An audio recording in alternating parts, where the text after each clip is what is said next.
Russ, 5 goals this afternoon. I know there were a few moments in the second half where we were a bit worried, but in the end a very convincing performance. No, excellent. I thought first half was, I've just told you guys, I think it was the best first half we played all season. The way we moved the ball, the chances we created, and we should have been more than 2-0 up at half time, but we weren't.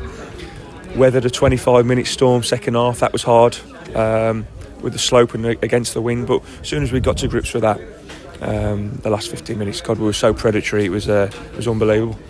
And of course, I know we'll miss him now for the next 3 games, but Ryan Winter, 2 goals right at the start of that first half, and it just set the game in tone. He is, because he's the best centre-half in the league, and he's my captain, so of course we're going to miss him, but we've got players who can replace him as well, and we're high on confidence, and we're home now, which we haven't been at home for a long time, and we're going to look forward to Redditch next week. But overall, it's not about Ryan Winter today. He was excellent as always. It was the team, including the subs and the staff.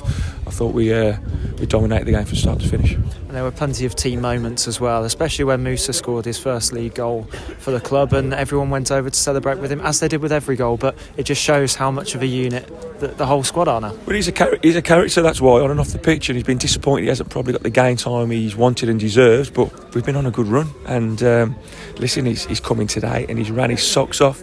He crawled off the pitch when we subbed him at the end. He scored a goal, he's kept a clean sheet, so I'm delighted for him. He was my man of the match today.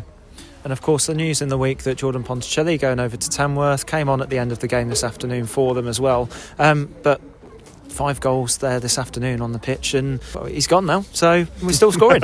Still scoring, yeah. We're disappointed, but what I will say to Jordan is he was such a professional around the place. He brought the standards in, and for 8 weeks to score 8 goals, whatever it was excellent. If you offered me that before we signed him, I would have snapped your hand off. So I wish him all the best. Great lad, great pro, and he's definitely raised the standards to what we need to be at now. But listen, we know we've got players in the building and players that are going to come into the building over the next week or 2 to strengthen what we've got. And look, we're coming into now a weekend where there's plenty of games, quick fire, and the squad have got to be right on it. Are they going to be right on it, do you reckon? Well, they've got to be. Listen, one thing I have learnt from probably from the levels above is that Christmas isn't for footballers, and we're here to play. The amount of games that is crammed in the next 3 weeks is not fair, really. But every team has the same, and we're going to be as well prepared as we possibly can to get as many points as we can.